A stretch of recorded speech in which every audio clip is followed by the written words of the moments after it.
Welcome to Movie Slice.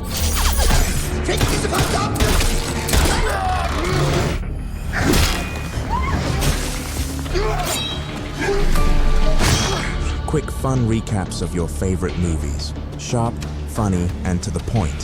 Hit subscribe and get your perfect slice of cinema.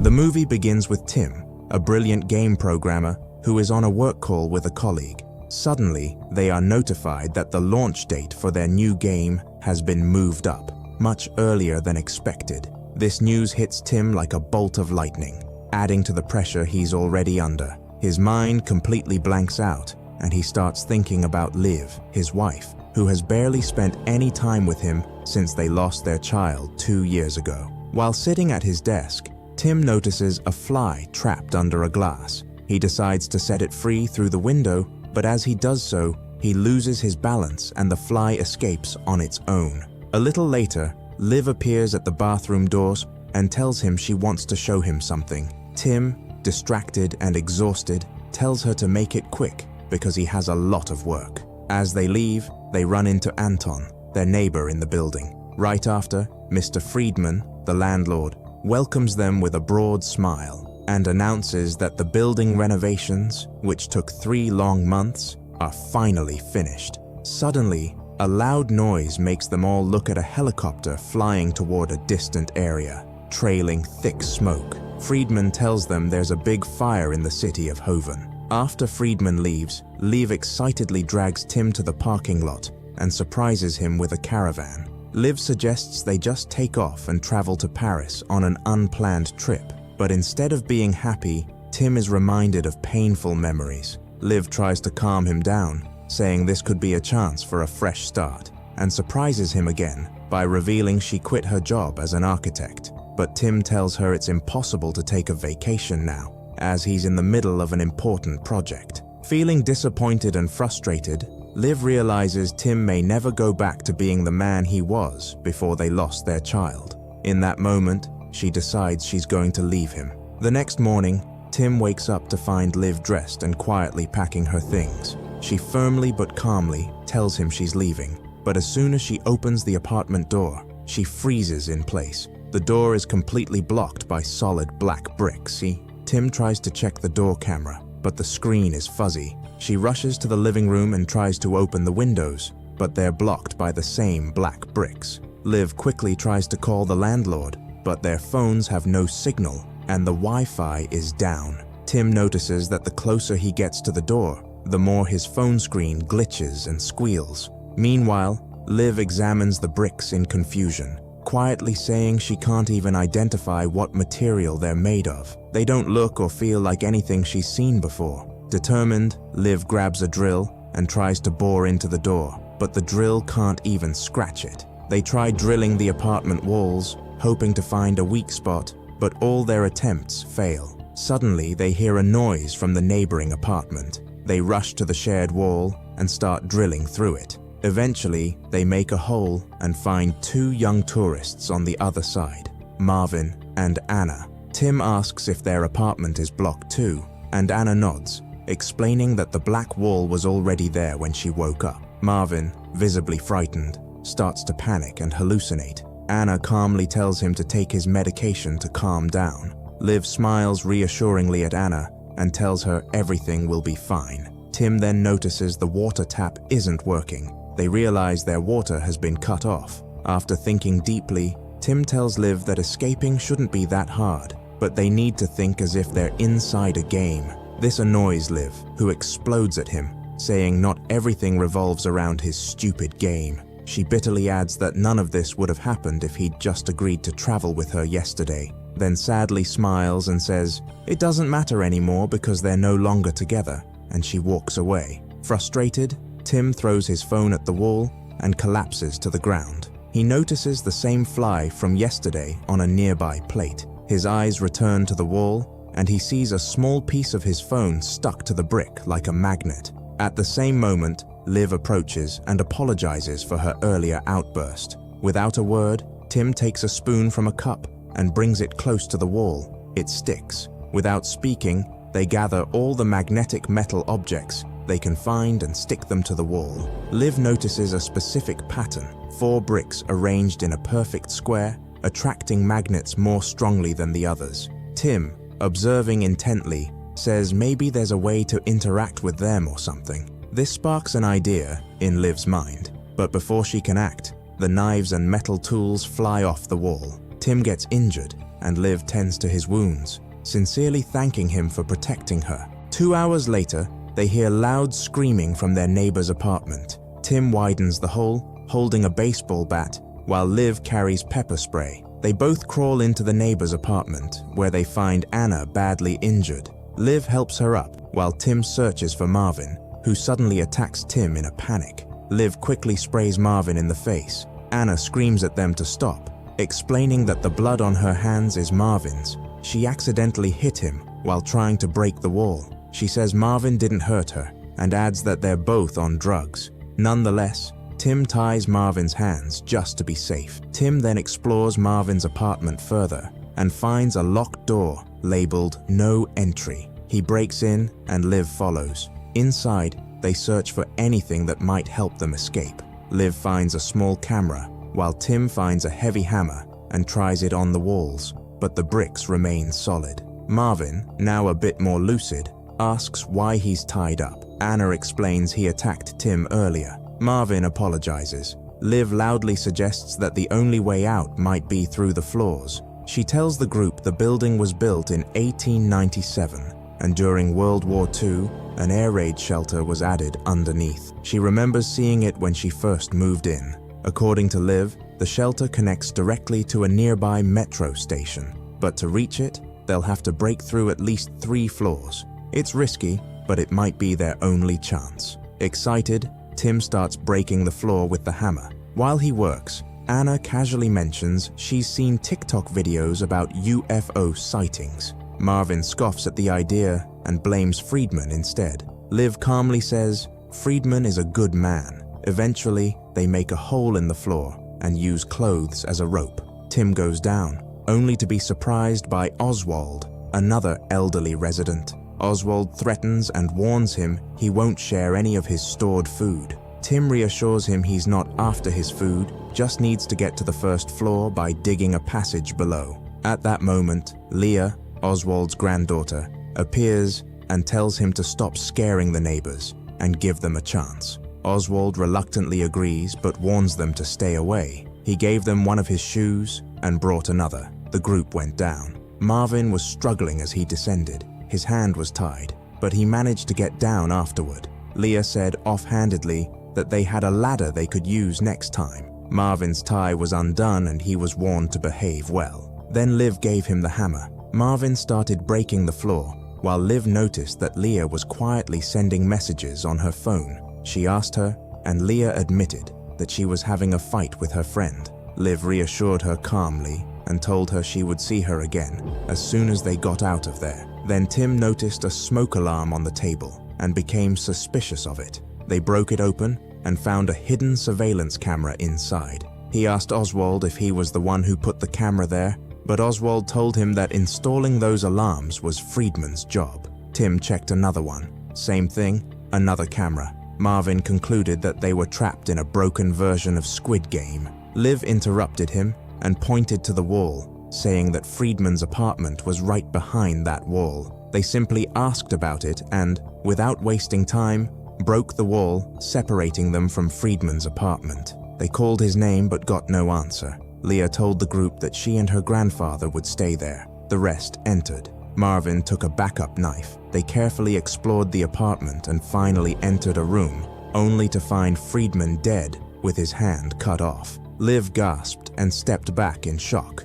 quickly leaving as she was about to have a panic attack. At the same time, Tim took Friedman's phone and found many pictures of those strange black brick walls. They went back and told Leah and Oswald what they had discovered. Marvin, who looked terrified, started hitting the floor even harder than before. Liv picked up a newspaper, read a section, and then showed it to Tim, asking if those bricks could be related to the Heaven City fire. But Tim dismissed the idea, saying it was too far-fetched. Suddenly, the floor beneath them collapsed. Tim, Marvin, and Anna fell to the next floor, but the exhausted Oswald said he couldn't go on. He asked her to go without him, but Leah refused, saying she wouldn't leave him unless he came with her. Eventually, Oswald gave in and followed her with a faint, tired smile, saying quietly that Leah's mother also never listened to him. Suddenly, a door opened, and a man came out introducing himself as Yuri,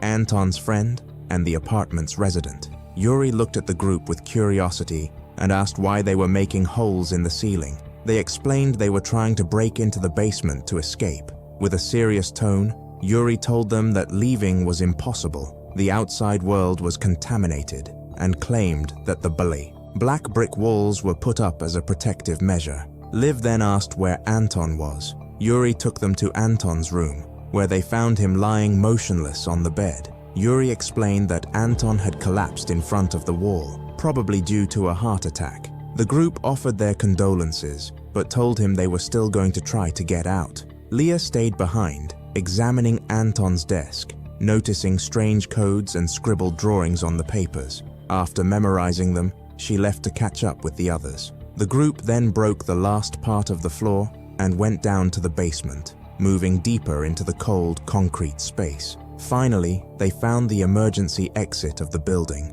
but it was also completely sealed with the same black bricks. Out of frustration, Marvin hit the wall angrily with the hammer. Oswald quickly intervened, pulled out a gun, and warned Marvin to stop. Marvin pretended to calm down, but suddenly snatched the gun from the old man and fired a shot at the bricks. Immediately after, the metal pieces embedded in the bricks were violently pulled out and flew directly toward the group. One of them hit Oswald, who unfortunately died. After returning to Anton's apartment, Yuri apologized to Leah for her grandfather's death. Thing in common. Everyone looked at her. She told them she had an accident that almost killed her when she was 15. She was hit by a car while riding a bike. Leah also shared that she survived cancer 2 years ago. Yuri continued and confessed that he was a police officer and had killed someone on the job, something he still hadn't forgiven himself for. Then, Leah indirectly hinted that Marvin had also killed someone. Marvin apologized profusely, saying he didn't know the bullet would ricochet. Then Yuri encouraged Tim and Liv to share something. Liv quietly revealed that they had lost their child, which made Tim very upset. He exploded at her, saying their private life was no one's business. But Leah accused him of never dealing with the reality of their son's death. She said she had needed him at that time, but he acted as if everything was normal and went straight back to work. She said that since then, she'd been waiting for any sign of emotional connection from him, but it never happened. After a moment of silence, Tim pulled himself together and told the group they needed to search Friedman's apartment for renovation permits or surveillance videos. Leah then said she had seen detailed notes in Anton's apartment that might help them get out, so the group split up. Leah pointed out that Anton had drawn patterns of the bricks, and Liv added that they had just discovered a formation of 4 bricks in a square shape with a strong magnetic field. Then Leah spotted a business card. Apparently, Anton worked as a senior programmer at Epsilon Nanodefense. At the same time, Tim noticed that Friedman's apartment looked newer than it should be and realized there was a whole fake wall hiding a secret room. At the same moment, Marvin found a remote control device that seemed to be the key to opening the wall, but since they didn't have Friedman's fingerprints, Tim said the possible combinations could be in the millions, unless they found a way to narrow it down. Then he asked Marvin to bring him a powder, and using it, he said the possible combinations were only 24. I excitedly ran to tell the others. Back to Liv and Leah, they found a broken laptop, a phone, and a bunch of crumpled papers full of codes. They looked at Yuri and asked him about them, and he simply said he had gone mad in the end. At that moment, I arrived and told them about Tim's discovery. Leah stayed where she was, while Liv and Yuri went after her. Upstairs, Tim finally cracked the code and entered the secret room, only to discover that Friedman had installed illegal surveillance cameras to spy on the residents. The group then discovered that Anton had actually collapsed on his own, despite Yuri's earlier claim that he had fainted inside. Suddenly, they realized Yuri had disappeared. Marvin volunteered to look for him. Then there was a strange flash of light, as if someone was taking selfies, followed by sunlight coming through holes in the wall. It became clear that Anton had managed to open the wall, but was killed by Yuri. At the same time, Marvin found Leah dead on the floor and caught Yuri burning Anton's papers. Yuri told him that the wall was there to protect them. Tim arrived just in time to help Marvin, and together they managed to overpower Yuri and tie him up. In the living room, Tim opened Yuri's bag and found a book titled World War II.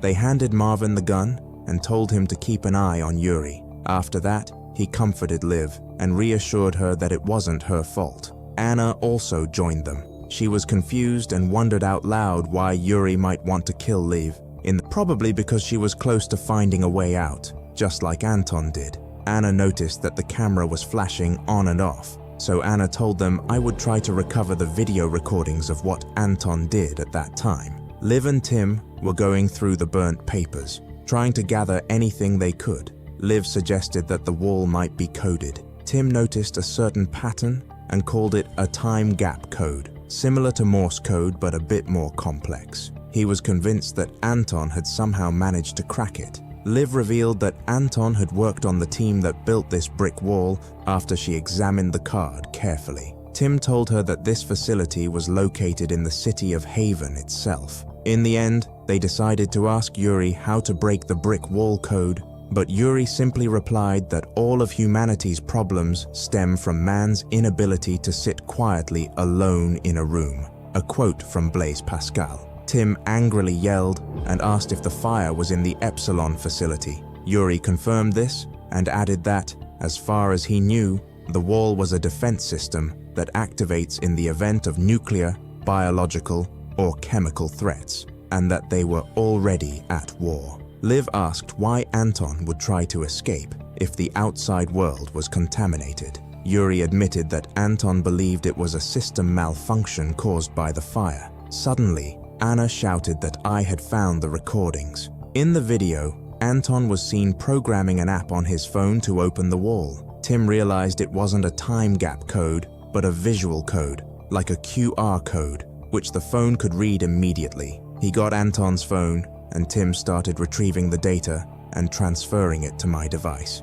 The three of us moved towards the wall while Marvin was watching Yuri. Tim began scanning the bricks and pressing 4 squares. The brick wall melted and turned into liquid. Out of curiosity, Anna put my hand inside and said it felt warm and something was moving, but then the wall started closing again. I got pulled inside, but they only managed to pull out half her body. Marvin, devastated and broken, in a fit of despair, shot Yuri and then killed him. A few hours later, Tim apologized to Liv for not being there for her when she needed him. He told her the most dangerous thing he loved about her was her stubborn secrets, and how she stayed present even when he shut himself off emotionally. She told him that's what you do when you love someone. Then Tim suggested they leave. This time, he started pressing the code from the bottom, but Liv stopped him and asked him to focus on the flashes. She noticed the first square had 1 flash, the second had 4, and so on.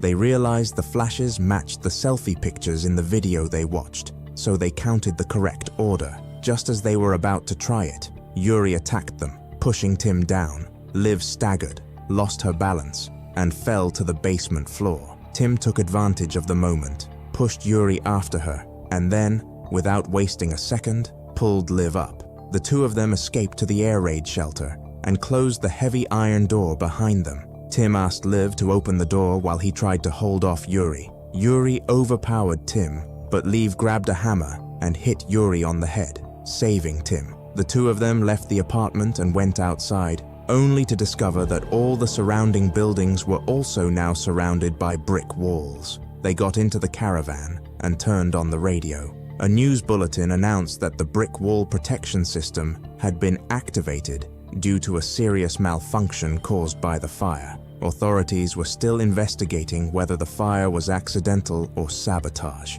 And that's the end of the movie. See you in a new summary, and thank you for watching.